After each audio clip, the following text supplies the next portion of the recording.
Thanks for clicking on this video from the Spring Midtown, the place where we help people discover God's purpose for their lives and equip them to live shaped by the gospel.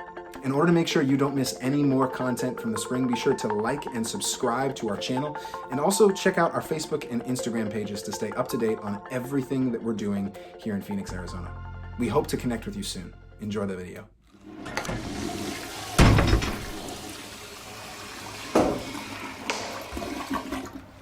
I'm a little concerned right now about your salvation and stuff.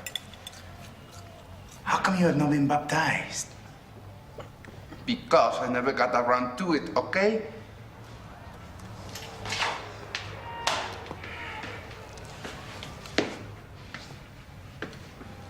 I don't know why you always have to be judging me. Because I only believe in science. But tonight, we are going up against Satan's caveman. And I just thought it would be a good idea if you...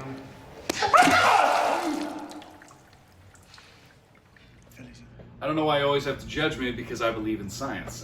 Nacho Libre is uncomfortably accurate to the experience of believers and non-believers when it comes to talking to Christians about some of our questions, some of our deeply held beliefs and issues, and sometimes you just sort of feel like people are shoving those away or like sweeping them under the rug or trying to ignore them, or maybe that people are afraid of questions, as though if you ask certain kinds of questions it means that you don't have faith, or if they're afraid of questions because God might be a little bit like the Wizard of Oz, and who knows, like if we peer behind the curtain, maybe we'll find out this is all a lie. And we as a church are not scared of questions.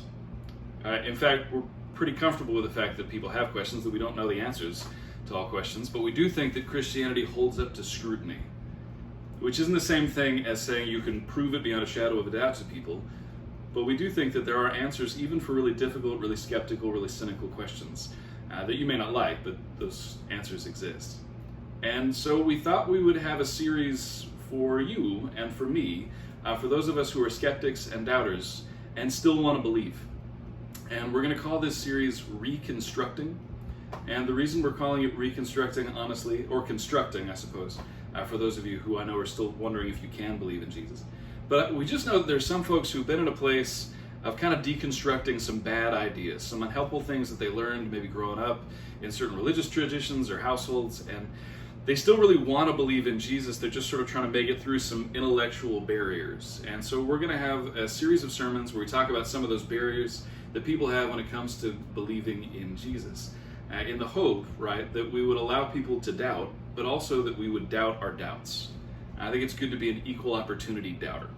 And so that's what we're going to do. We're not going to hit every single thing that you might really have questions about. We'll do a few, and then we might reprise this series sometime in the spring.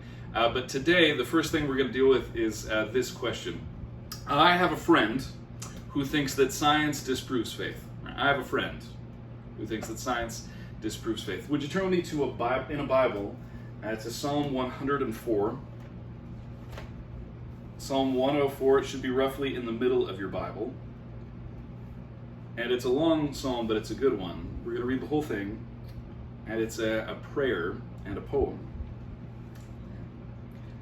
Bless the Lord, O my soul. O Lord my God, you are very great. You are clothed with honor and majesty. Wrapped in light as with a garment, you stretch out the heavens like a tent. You set the beams of your chambers on the waters. You make the clouds your chariot. You ride on the wings of the wind. You make the winds your messengers, fire and flame your ministers. You set the earth on its foundation so that it shall never be shaken. You cover it with the deep as with a garment. The waters stood above the mountains. At your rebuke they flee. At the sound of your thunder they take flight. They rose up to the valleys and ran down to the mountains and ran down to the valleys, to the place that you appointed for them. You set a boundary that they may not pass, so they may not again cover the earth. You make springs gush forth in the valleys, they flow between the hills, giving drink to every animal. The wild asses quench their thirst. By the streams the birds of the air have their habitations, they sing among the branches. From your lofty abode you water the mountains. The earth is satisfied with the fruit of your work. You cause the grass to grow for the cattle and plants for people to use, to bring forth food from the earth and wine to gladden the human heart, oil to make the face shine and bread to strengthen the human heart. The trees of the Lord are watered abundantly, the cedars of Lebanon that he planted. In them the birds build their nests, the stork has its home in the fir trees. The high mountains are for the wild goats, the rocks are a refuge for the conies. You have made the moon to mark the seasons, the sun knows its time for setting. You make darkness and its night when all the animals of the forest come creeping out. The young lions roar for their praise, seeking their food from God. When the sun rises, they withdraw and lie down in their dens. People go out to work to their labor until the evening. O Lord, how manifold are your works. In wisdom you have made them all. The earth is full of your creatures. Yonder is the sea, great and wide. Creeping things innumerable are there. Living things both small and great. There go the ships and Leviathan that you formed to sport in it. These all look to you to give them their food in due season. And when you give to them, they gather it up. When you open your hand, they are filled with good things. When you hide your face, they are dismayed. When you take away their breath, they die and return to the dust. When you send forth your spirit, they are created, and you renew the face of the ground. May the glory of the Lord endure forever. May the Lord rejoice in his works, who looks on the earth and it trembles, who touches the mountains and they smoke. I will sing to the Lord as long as I live. I will sing praise to my God while I have being. May my meditation be pleasing to him, for I rejoice in the Lord. Let sinners be consumed from the earth, and let the wicked be no more. Bless the Lord, O my soul. Praise the Lord. This is the word of the Lord. Thanks be to God. Now, I know that y'all are wondering, why is the tea kettle boiling? That was the sound that you heard, and we'll talk about that in a little bit. But first, we need to talk about science. What is science? We're talking about things, we should have some definitions in mind. So, some people in the time of memes and GIFs will use the word science badly, right? Like, my mom loves me, it's science. Or wash your hands, it's science. Or macaroni and cheese is delicious, it's science. And those may be true statements, but those are not science. Those are facts maybe, or things that science could help you to prove to be true, but that is not science. Right? Another way to talk about science would be as like a group of disciplines, and then there are like subdisciplines. So physics, chemistry, biology, those are sciences, other things, not science. And I don't think that's a helpful way to do things. I think you actually get into trouble with that kind of definition. Because when I learned science, it was a way of looking at the world, a way of sort of exploring and discovering things. I studied science at the University of Arizona, America's best university, Arizona's best university, bear down. And I studied biochemistry and physical chemistry and organic chemistry and molecular and cellular biology and all sorts of wonderful things like evolutionary biology, and I sat in labs and I thought about things and I loved it. And I had great professors who were geniuses. And when they would talk about what science really was, what they wanted to talk about was the scientific method. And the scientific method really is this. I know some things about the world, but I don't know everything. And I'm curious about this thing. And so now I make a guess about how to explore that thing, and we call that a hypothesis. And then there's an experiment where you test your guess.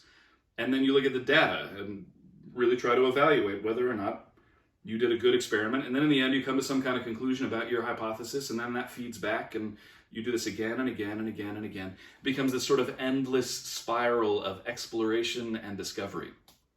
It's a really fun thing to do. And the truth is, if that is the definition of science, not only is faith not opposed to science, science isn't opposed to faith, but faith would actually command us to do good science. Because the assumption that we don't know all that there is to know about the world and the world is worth learning about, that it's not just because it's useful, but just because it's interesting, that's absolutely the world that the Bible points to, the world that this psalm is talking about. It's a world in which even the winds and the fires and the flames can be messengers of God. If you study creation closely enough, you'll actually begin to realize that it's speaking about the God of the universe. There's this old joke, actually, that theologians usually make. They talk about the two books of God, the one book being the Bible and the other being the book of creation. If you look around, if your eyes are open, you will see that God is on the move everywhere. And this psalmist sees God on the move everywhere. Even if, right, lions are feeding other lions, even if cattle are eating grass, really God is feeding them. like they're in some kind of great cosmic petting zoo. Even if rain is falling from the sky, even if water is moving through the waterways, God is the one doing the watering with some kind of watering can. This is the beauty of poetry, even as the psalmist talks about creation. And by the end of it, really what he's doing is just describing the world. And he seems to see that as a worship song. Just talking about creation and really thinking about it and really observing it is a worship song. So in 31 to 35, he starts talking about, look, may my meditation, may my science be pleasing to you, O Lord, my rock and my redeemer. Oh Lord God, I hope you're enjoying this as much as I'm enjoying this. And you think about the worship song that he's created, and it's really just kingdom, phylum, class, order, genus, species, right? He's just listing things that happen in reality. Look, God, at the great, amazing work of geology, how when the mountains rise up, they funnel the waters below. And those waters work their way into aquifers that bubble up into streams and that feed plants, which drink from the light of the sun that you've made with photosynthesis and feed all of these different kinds of animals so that they just sing a song back to you in praise. But when I sing a song back to you in praise, when the psalmist sings a song back to you in praise, it's because I understand something that they don't understand. My eyes are open and I am aware that there is a God who is behind all of this great good work in the world. He sees that there is a place for everything in all of creation, right? The tops of the mountains, the goats live there. Underneath the rocks, badgers and rabbits. In the tops of the trees, there are birds. There's a place for everything in creation, even human beings. But human beings, when we watch God's making, we start making. It's kind of the weird thing about science. So when God brings food forth from the ground, we find that we start making food from that food, right? Wine to make the heart glad. Oil to make the face shine. Bread to feed our souls and our bodies. We start finding ourselves in the place that other creatures usually roam, right? We make ships, and because the miracles of buoyancy, we find ourselves out in the waters where all these other creatures are and exist. And we get to see the great good creation that God has made. The psalmist knows himself to live in God's world and in God's universe. And he sings a praise song to the God of that universe. He sees it very much, right? He would see science very much as someone going to an art museum and looking at the paintings and spending careful time looking at every brush stroke of the paintings, at the way the colors shift and move, the way the shading happens, the large details and the small finite minutiae of the painting. And the more you study that artwork, the more impressed you will be by the author of this creation. And the more impressed you are, the more you honor the author of creation. Good theology will lead to good science. Good science will lead back into good theology. This is something that the church has known really for thousands of years. You wouldn't know it lately, and sometimes the modern scientific community likes to forget it, but for thousands of years, all science was done in the church. In cathedrals and in monasteries and city squares by nuns and by monks, by these sweet little friars. They would keep doing biochemistry in their abbeys. They would keep the process of beer making alive for centuries, and praise God that they did. Wine that makes the heart glad, right? This clever science that slowly and steadily they perfected, even as Europe was forgetting most of what it had ever known. They invented the concept of universities so that there could be places of higher learning, because they thought, you know what, it is absolutely worth doing as much good work in the world as we can, learning as much as we possibly can about creation, because that will just point us back to our Creator. They kept alive the process of bookmaking and hand wrote and copied different manuscripts, even by people who did not know Jesus, even by non-Christians, because they wanted to keep learning alive from ancient universities and ancient sources. They made their way down to the Middle East, and they learned actually from our Muslim neighbors about algebra and mathematics. They were remarkable people who cared deeply about learning. It was the church that invented the concept of hospitals, because we wanted to study the human body, but also because we knew that God had called us to be people who heal the sick and take care of the poor and the widow and the orphan and the oppressed. We got really good at it. And in our time, right, that's been taken over by corporations and by governments and by social programs. And it doesn't seem to work nearly as well as when the church was just doing good science and giving things away. If only the church would get back to what it knows how to do, study creation and praise God. Good theology leading to good science, and good science leading to good theology. Maybe the most stunning example I know of this, in the 6th century, there was a monk in Syria named John Philopoulos. And John Philopoulos did what monks did in Syria in the 6th century. He spent a lot of time thinking about God and writing down things he thought about God. And he would sit in his cell, right, the room where monks sit, and he would watch as light move from one window to the next, and he would see it sparkle on the dust particles in the air, and he'd wonder what would happen if you could pull the dust particles out of the room. If actually you could strip everything out of the room, if light would move through the air without actually bouncing off of anything, or if it would still fill the room. Because light is invisible, but by it we see other things. Because light is this amazing, rich, interesting thing that can't be controlled and can't be contained. And the reason John wanted to spend so much time thinking about light was because the Bible regularly talks about light and how interesting it is and how good a metaphor it is for this God that we know, because Jesus Christ is the light of the world. And in him there is no darkness. Right? In this psalm, he wraps himself with light as in a garment. And John Philopoulos' work remained obscure for many, many years until a theologian a few years ago named Tom Torrance was reading his books, because that's what nerdy theologians do. We read other people's books. And he was reading his books, but he was talking to some of his colleagues in the university who were physicists, because Tom Torrance always loved physics, even though he was a theologian. And they were amazed, because the more they listened to what John Philopoulos had written down, they realized that this sounded an awful lot like Max Planck, and an awful lot like Richard Feynman, an awful lot like Niels Bohr and Albert Einstein. That in fact, John Philopoulos in the 6th century had anticipated the theory of relativity and a half dozen other remarkable things that we have only recently begun to know about light in our world. Because he was a good theologian. And so he did good science. Good theology will lead to good science. Good science will lead to good theology. And it's a tragic thing in our time that we have separated so many of the disciplines from each other. Not just theology from science, but science from science. We live in this disconnected, disjointed world, and when we do things like that, we cheat ourselves. We cheat ourselves out of some of the richness of God's creation. The end of verse 24, right, when it says, God, how many are your works, how manifold, how great are your works, but at the very end it says how many creatures there are on the earth. That word for creatures in Hebrew is actually the word for possessions. So what he's really saying is, God, how rich you are, how loaded you are, and the more I explore your creation, the more I get to experience this wealth. We cheat ourselves out of the wealth of God's creation when we are unwilling to listen to other disciplines. And the sciences often have this problem, right? It's a challenge, really, when chemists don't talk to physics, and people who are, in the discipline of physics don't talk to biologists. It creates real issues in these things. In fact, it's one of the reasons that we get into real trouble in science when scientists don't talk to other disciplines that think about ethics, right? You know that science did some really ugly things during communism, and some really ugly things during Nazi Germany. We know about eugenics, and the really ugly way that science has actually been used in racist things over the years with social Darwinism and, again, eugenics.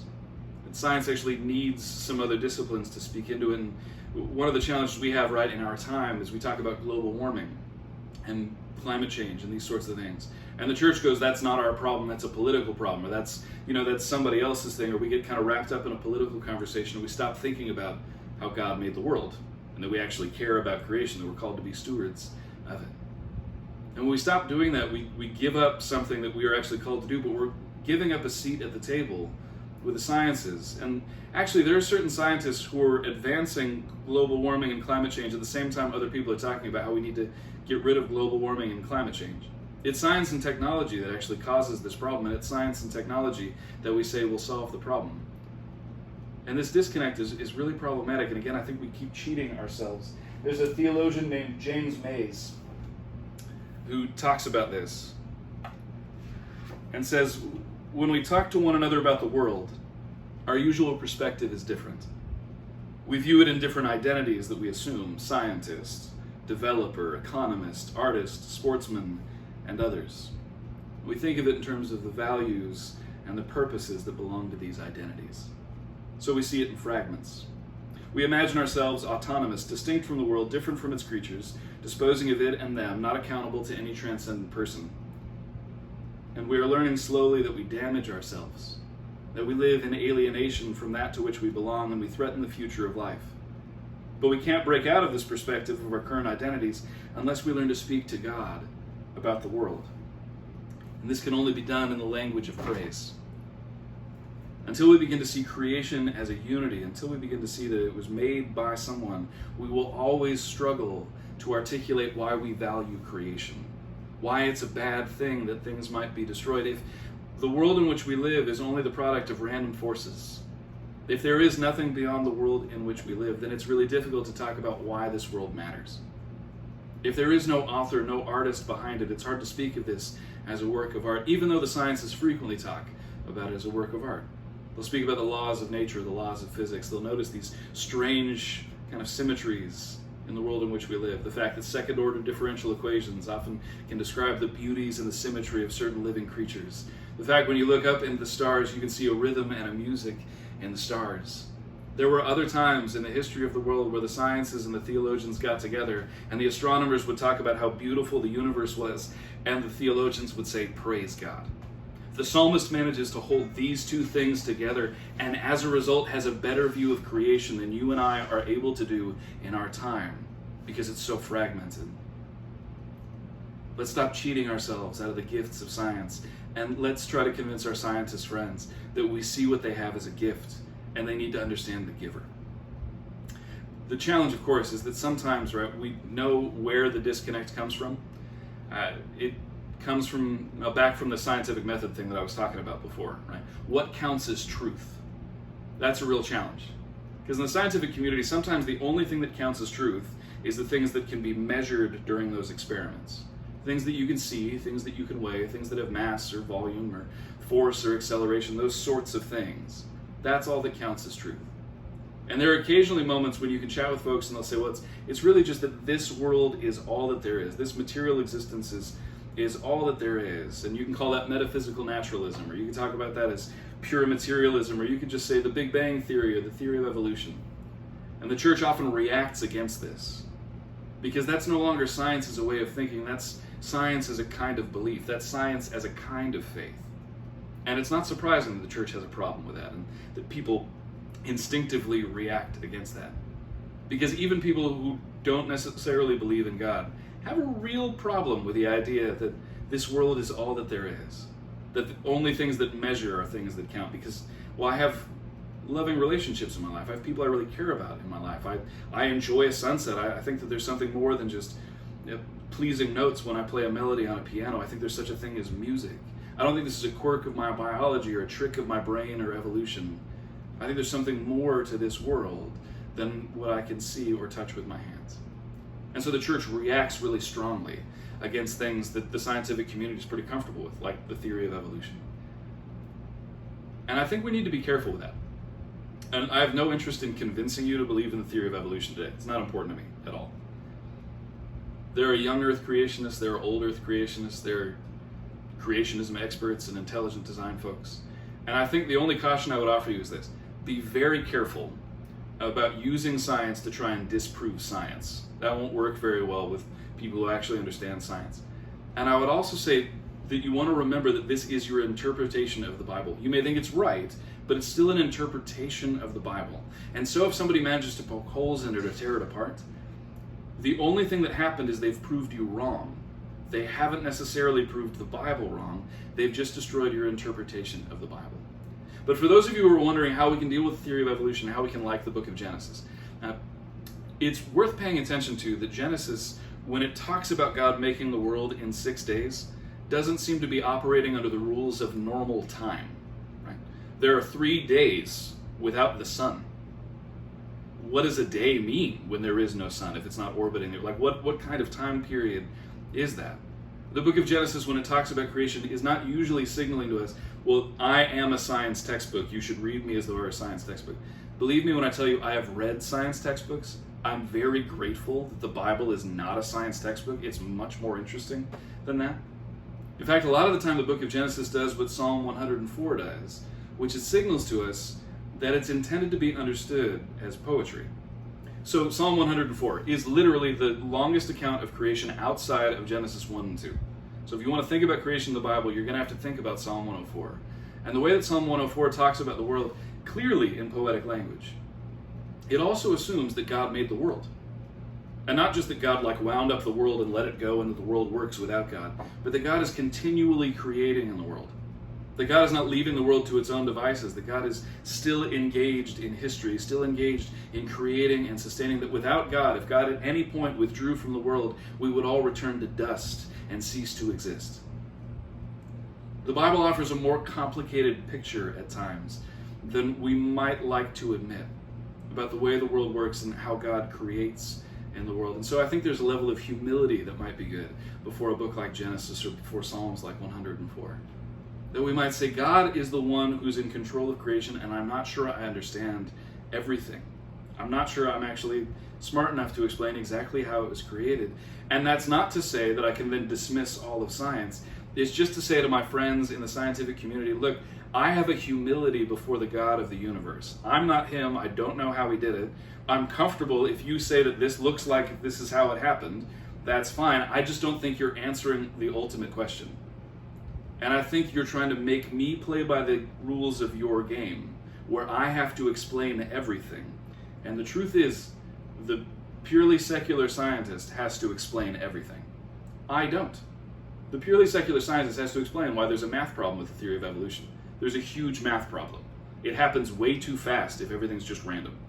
Why there's a math problem with the Big Bang and carbon dating and geography. Happens way too fast.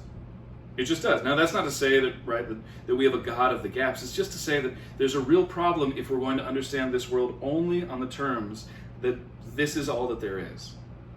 And for those of us who say, look, I'm confident that God made the world, that actually that answers other questions like, why is there such a thing as good and evil in the world? Why are people so consistently concerned with being good people and avoiding evil? Why are we all angry at injustice when we see it, even if our definition of justice shifts? Why is it that I feel like life has meaning and purpose? Is that really just a trick of my biology? Just an accident of my hormones? And this is, I think, the problem that we get into, because there are people like the new atheists who will say all of human life can be explained by the sciences. All of human nature can be explained by the sciences. When there was when the guy who was appointed to the NIH in 2009 under Barack Obama, when he was appointed, one of the new atheists, a guy named Sam Harris, the kind of people who write books like The God Delusion or say things like Religion is Atheism with Wings, he published an op-ed about the NIH director. He put him on blast. He was trying to destroy him in the New York Times.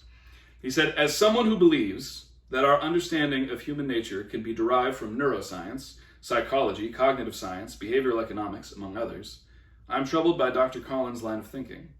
Must we really entrust the future of biomedical research in the United States to a man who sincerely believes that a scientific understanding of human nature is impossible?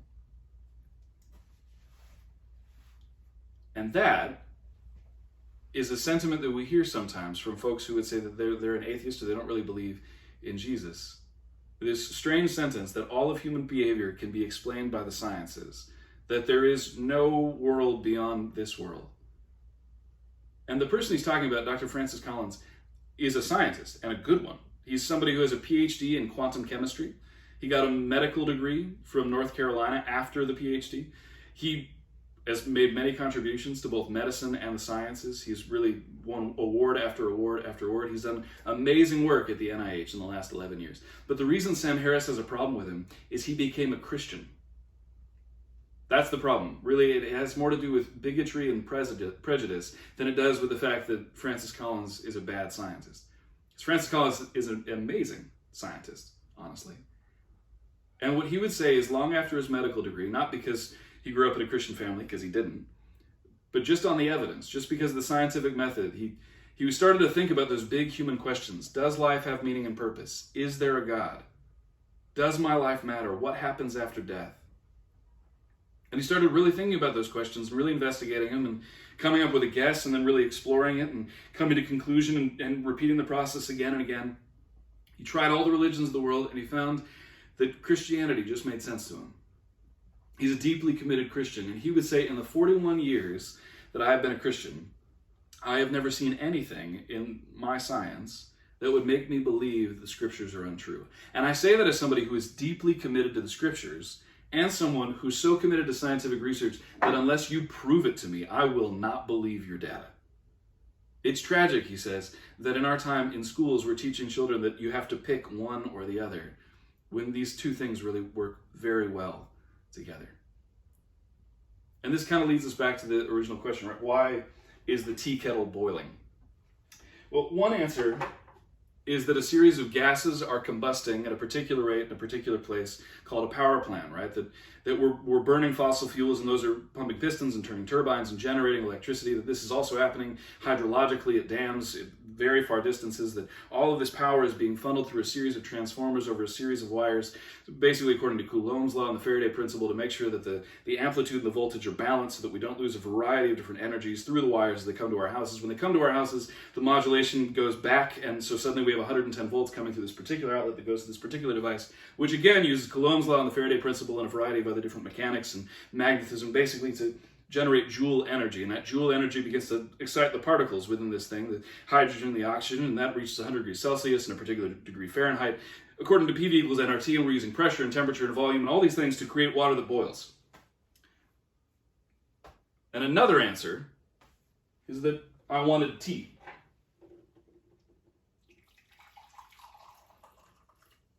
Now, the first answer is really important because otherwise I don't get tea. But the second answer is really important because otherwise, who cares about the first answer? This is the problem for the sciences. Without some answer of the question, does life matter? Does science matter? Is creation important? It becomes almost unnecessary to bother to study the sciences. If my brain is explicable through a series of natural processes, then why would I care about studying those processes? Who cares about the world? It's not interesting, it just is. But if this world belongs to someone great who's actually got a purpose and a plan for it, well, then it's absolutely worth studying. And so we can't lose sight of the purpose and the plan, and we also can't imagine that just because I want tea, right, that I don't have to bother thinking about these other things. Science and faith work together at their best. They actually produce delicious results. Again, wine that makes the heart glad, oil that makes the face shine, bread that feeds our souls and our bodies. And that's what the psalmist would point us to, right? That we actually are able to meditate on the God of the universe, to talk about him and praise his glory, and that one of the best ways to do that is by exploring his creation. So the answer to the question, does science disprove faith? Only if you're going to come with a really narrow understanding of science. Only if you're going to start to turn science into a kind of faith, into a statement about why things are the way that they are, and really that there's no such thing as meaning and purpose in the world, and this is all that there is. But if science really is just a way of thinking and approaching the world, there are many great scientists who continue to become Christians as a result of doing great science. And there are many Christians who suddenly see the value of this great science because they realize this is the great good world that God has made. And so good science will produce good theology will produce good science, and that, my friends, is excellent news for us today. Would you pray with me?